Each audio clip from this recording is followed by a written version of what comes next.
आदेश ये है। AIUDF Chief Badruddin Ajmal addressed the ongoing discussions around the Waqf bill, stating that the bill has been listed and could be tabled at any time.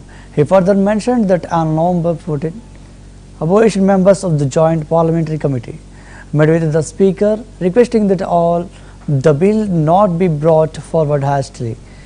They urged for more time to visit other states and engage with stakeholders before the bill is discussed in detail. Amendment bill 2024 इसमें आज से जो parliament शुरू हुआ है यहाँ पर listed हुआ है, किसी दिन भी उठने वाला है। गया कल 25 जेपीसी के जो ओपोजिशन के मेंबर है वो लोग गए। एज पर माई इंफॉर्मेशन उन्होंने स्पीकर साहब को रिक्वेस्ट किया है कि ये जल्दी बिल को नहीं करना चाहिए। बहुत सा स्टेट में अभी जाना जरूरी बाकी है, सबका स्टेटमेंट लेना जरूरी है, इसलिए इसको और लेट किया जाए, कुछ समय और दिया जाए। और प्राइम मिनिस्टर ने ये भी कहा है कि no place for Waqf law in the constitution. जी, no place for Modi ji in constitution. इसका क्या जवाब है? मोदी जी का नाम कहीं भी कॉन्स्टिट्यूशन में नहीं लिखा है। तो वक्फ बोर्ड का हर चीज कॉन्स्टिट्यूशन में ढूंढेंगे। मुसलमानों का कोई हक नहीं है। अभी इस मर्तबा महाराष्ट्र में मुसलमानों ने उनको वोट नहीं दिया। शर्म आनी चाहिए, लज्जा आनी चाहिए। मुसलमानों को हेट करते करते आज झारखंड में क्या हाल हुआ? अकल लेना चाहिए, समझ लेना चाहिए। मुसलमानों को माल को हड़प करना इतना आसान नहीं है। हिंदुस्तान के मुसलमान चुप नहीं बैठेंगे।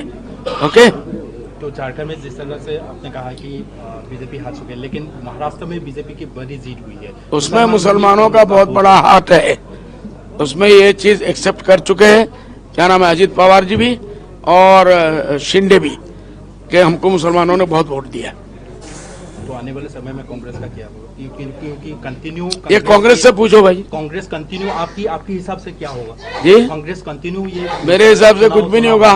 कांग्रेस अच्छा काम करेगा तो आएगा, बुरा काम करेगा तो नहीं आएगा। अपने सारे गठबंधन को महाराष्ट्र में बीजेपी ने ले लिया तो वो लोग जीत गए। कांग्रेस वाले बीजेपी अपने किसी भी गठबंधन को लेने के लिए तैयार नहीं है, तो वो हार रहे लगातार। हरियाणा में हारे, महाराष्ट्र में हारे, फिर हारेंगे।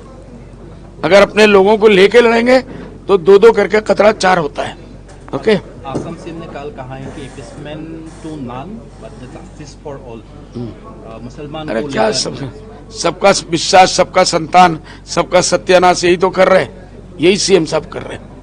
इसलिए हमें उनके बात के ऊपर भरोसा नहीं। तो आने वाले समय में, क्योंकि बीजेपी का ये दावा है कि उन लोग का ये क्लेम है कि 2026 में उन लोग 100+ सीट लेकर आएंगे। देखो, यही हिम्मत से कांग्रेस वाले भी अगर बोलते तो हमें खुशी होती, लेकिन कांग्रेस में ऐसा कोई लीडर ही नहीं है जो इस बात का जवाब दे सके। लोग चुप बैठे हैं, हमारा दिल जल रहा है।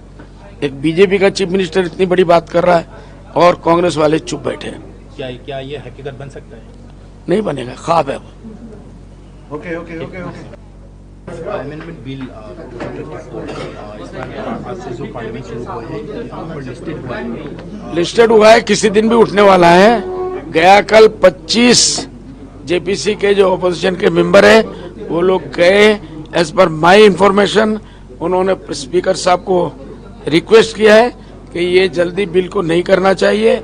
बहुत सा स्टेट में अभी जाना जरूरी बाकी है, सबका स्टेटमेंट लेना जरूरी है, इसलिए इसको और लेट किया जाए, कुछ समय और दिया जाए। और प्राइम मिनिस्टर ने ये भी कहा है कि no place for Waqf law in the constitution.